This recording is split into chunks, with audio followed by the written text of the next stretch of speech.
And at the moment, I will ask here Piotr Maslovsky, and he is. Let me put all the names. So he's a deputy of a major. So it's like a second person behind the major. Third one. Third one. Okay, so he's very close to the major, and because he is from Poland, so I assume that these examples might be useful for us because our socio-economic conditions might be similar. So, yes. Thank you for inviting Riga. It's a wonderful place. And I want to tell you that I ate growth. I was really surprised with it because in our region of Poland it's not a dessert, it's not sweet, but it's something with garlic, pepper and salt, and you have growth soup as a dessert here, something sweet. So I was really surprised with it, but it was quite good. My name is Piotr Masłowski. I'm a deputy mayor of Rybnik. Rybnik is a city situated in the southern Poland. We are in the project around the Baltic Sea. Rybnik is 600 kilometers from Baltic and about 700 kilometers from the Mediterranean Sea. So we are somewhere between. And it's a city with two different phases. The population is about 140,000 of inhabitants. It's the most industrial region in Poland, Silesia. We have our local language. We are on the influence of the Czech Republic and the German. It's a region which was usually in the borders of Czech or German, not Poland. Rybnik is a city with a wide river called Ruda, in it's rusty. You can kayak here. We won a competition of the river of the year last year. But also people from Latvia can know our speedway club because Daugavpilis, is it okay? Daugavpilis, you have the same kind of club in Daugavpilis and they start in the same league. Our club and the club from the Daugavpilis. And a few words about me. I became a deputy of the mayor in December 2014. Former, I was a head of non-governmental organization who is a partner in this project. And I was involved in several processes at the national level, like preparing a model of cooperation between non-governmental organizations and public authorities. I was a member of the council at the President Bronisław Komorowski, former president of Poland. So my thinking about the social economy is from the side of the public administration, but from the side of the non-governmental organizations too. The role of local government in supporting social entrepreneurship in Poland. Plan of presentation, I will start with the social economy entities in Poland, what we understand as a social economy in Poland, support for social economy entities by the local authorities, but not only, because we have a unique system, I think, a cooperation between local authorities and social economy entities, social clauses in public procurement. It's I heard the questions about how to do it, how you can spend the money to a non-governmental organization, for example. We have a lot of solutions in Poland. And social economy support centers as a system. And I will start with the social economy entities. System is focused on a social cooperatives. Social cooperatives could be established by the people, excluded people with the problems. You have to find a 5% and you can establish some kind of company which have benefits in taxes and so on. But it, of course, doesn't work, because if you have a 5% with problems, when you get them together, they will not solve their problems, but they can find another problems in their life.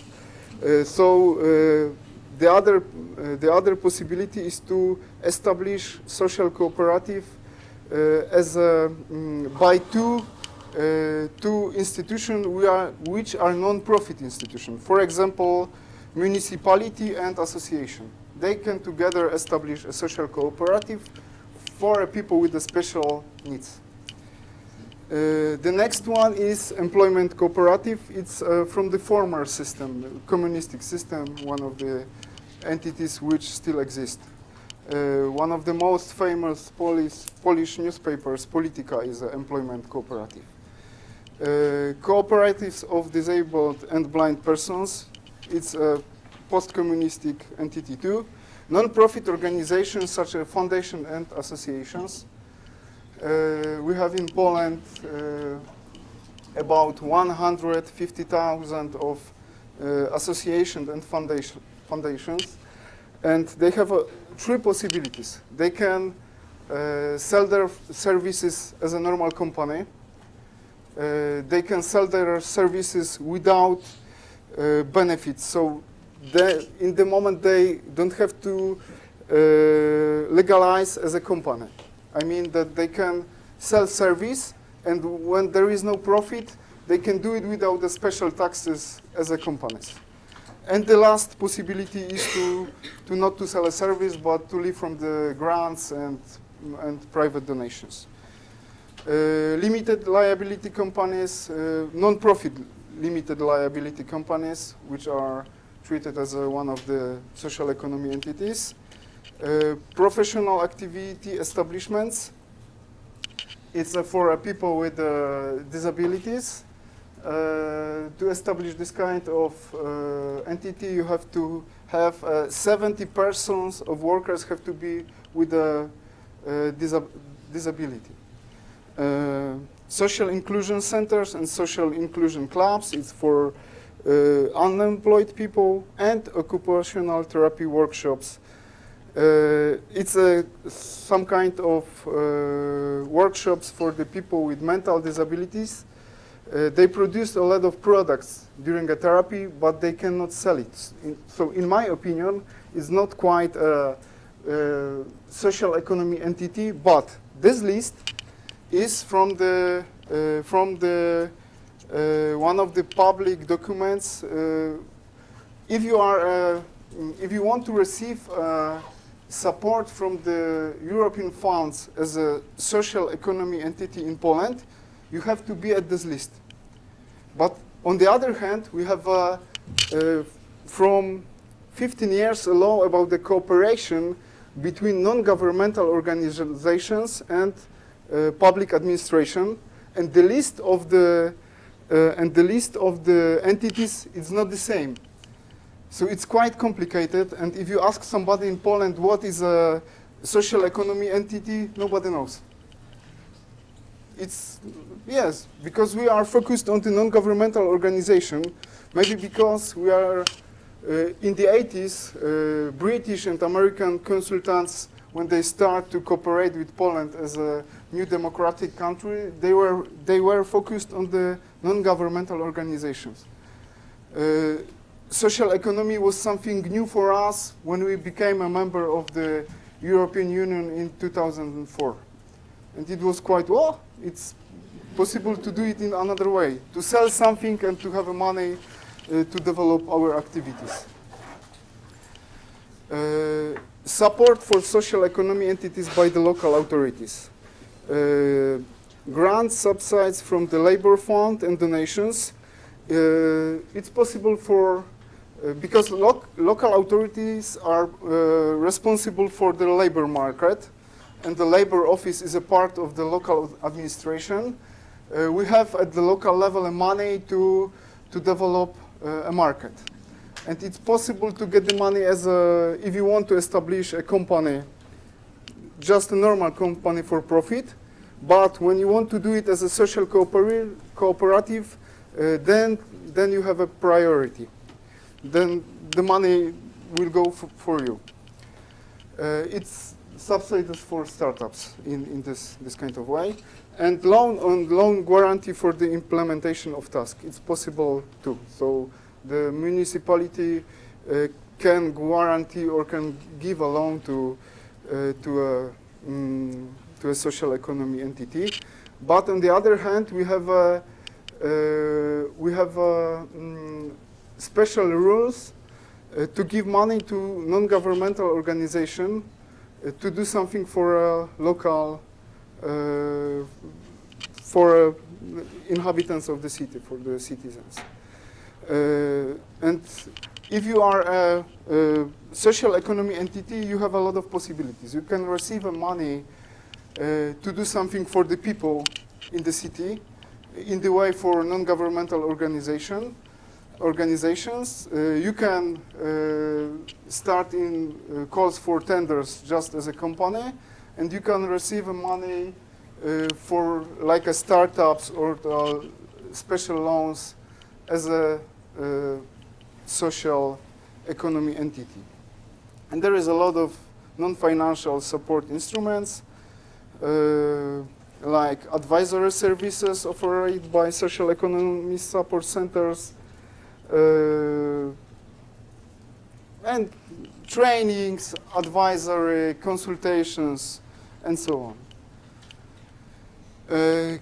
Cooperation between local authorities and the social economy entities, in my opinion, should start at the moment of when we start the planning. When we start thinking about the strategies and how to change our situation, how to change our city.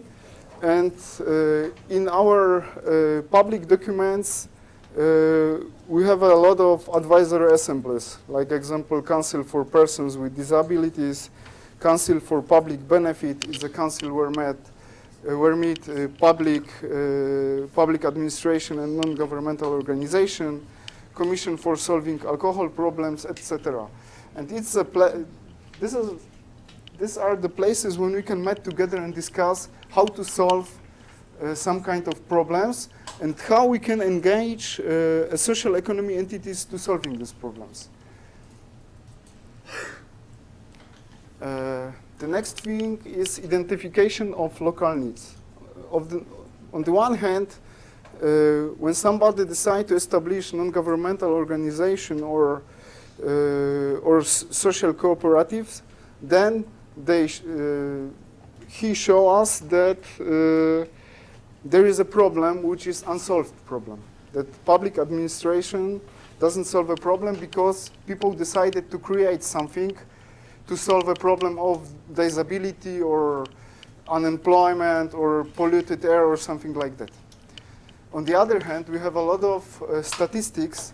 Like I know, for example, as a deputy mayor responsible for social problems and the labor market, that in this district there is a lot of single parents, especially mothers. Yes, it's impossible to notice it in the street.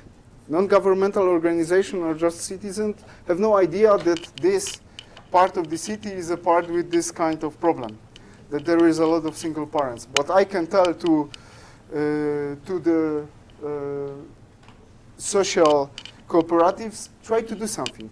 I will give you money, but try to solve this problem just here, because I noticed that there is in this area. Next thing is a problem, I think, of Poland, but I can notice that it exists in all post-Soviet countries. That is that if you have a problem, then you go to the public administration. Yes, when you discuss with the people from the Great Britain, for example, if they have a problem, they try to solve the problem. If they can't do it, then they will ask a public administration to do something. In our part of Europe, it's quite different. My first steps, I will go to the public administration and tell, do something, yes? Because I pay taxes, you are a clerk, so you are responsible to solve my problem. But it doesn't work like that. So we try to legitimize, to tell to the non-governmental organization and social economy entities, try to do it yourself, yes? We facilitate these processes, but still, when they ask somebody for a meeting, when they ask just themselves, they then they can meet with 10 people. But in the same situation, when I will mark this paper as a second person who invite, there is a 100 person. It still works like that. So for the social economy entities, it's still really important to cooperate with the local authorities to show to the people that it's important that they have something like permission to do something in the city. Next possibility is social clauses in public procurement. When we organize a call for tenders, then we can decide to spend the money only to the entity which guarantee that they will employ people with the disabilities, for example, or single parents or something like that. But it doesn't work in reality because everybody is afraid. Then when you do it, it's not transparent, and companies would do something for profit.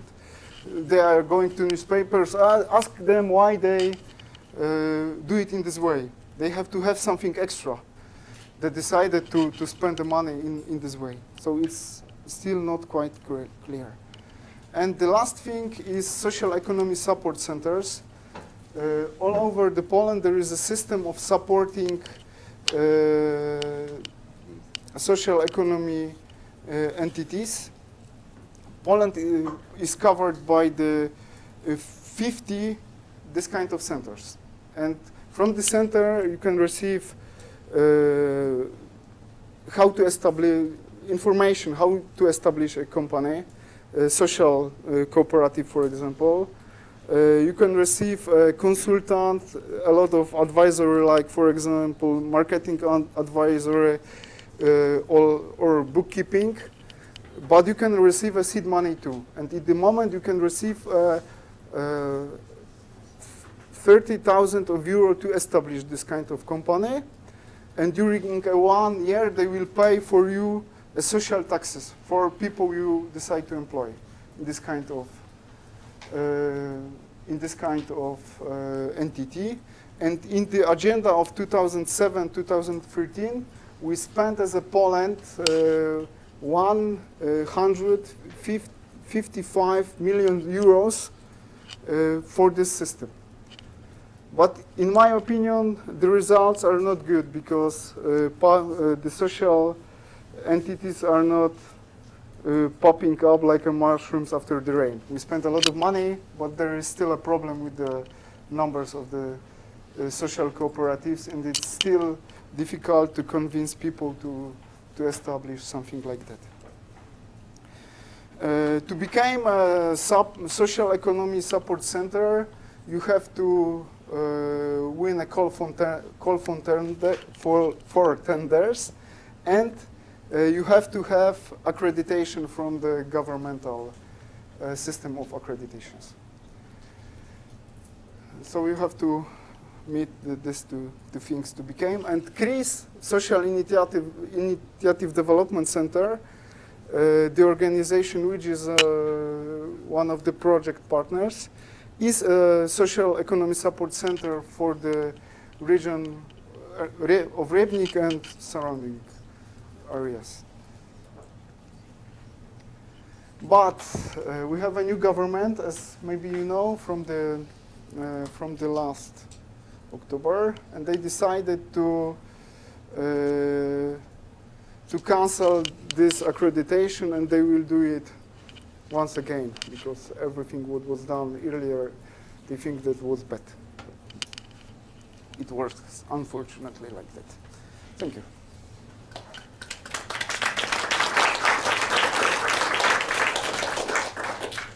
So we still have a lot of time, so you can have a lot of questions, because I think Poland has already went a road in a way that we already spent the money in the last programming period, and already maybe made some mistakes and maybe have some success stories.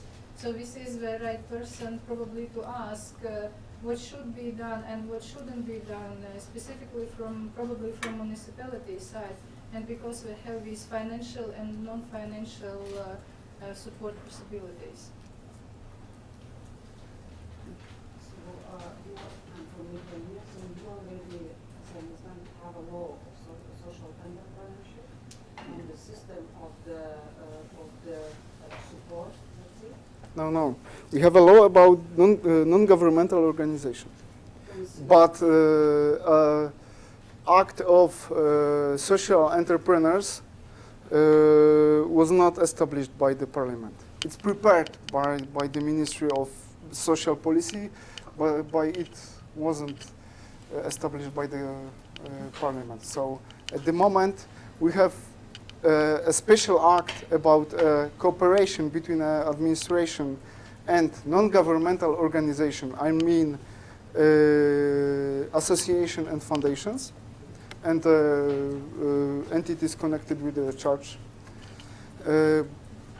And on the other hand, there is only document connected with the European funds where is a list who is a social economy entity.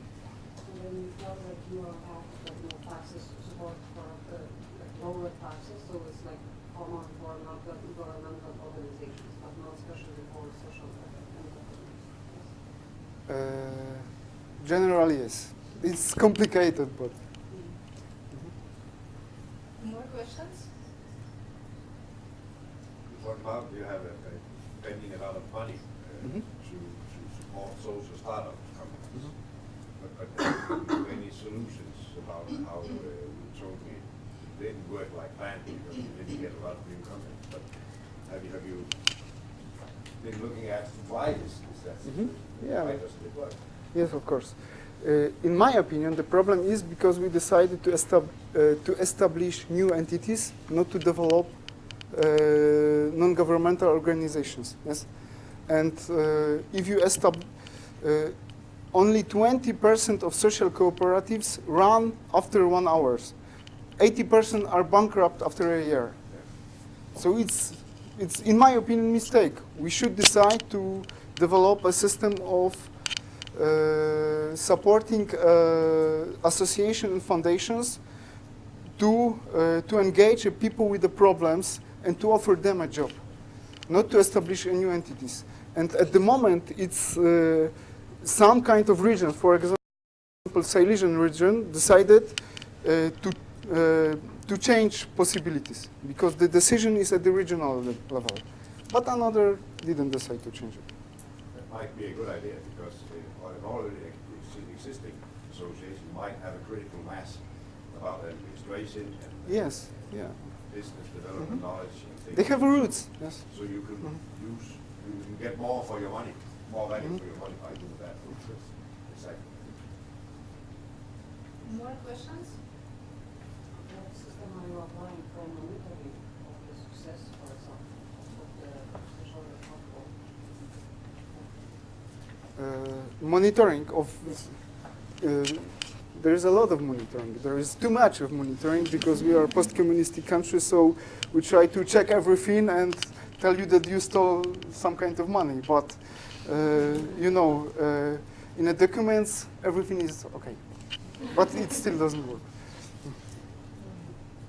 So, any more questions? Because we have a few. The coffee break is already ready, but still maybe somebody still wants to ask some question to Piotr. Okay, no more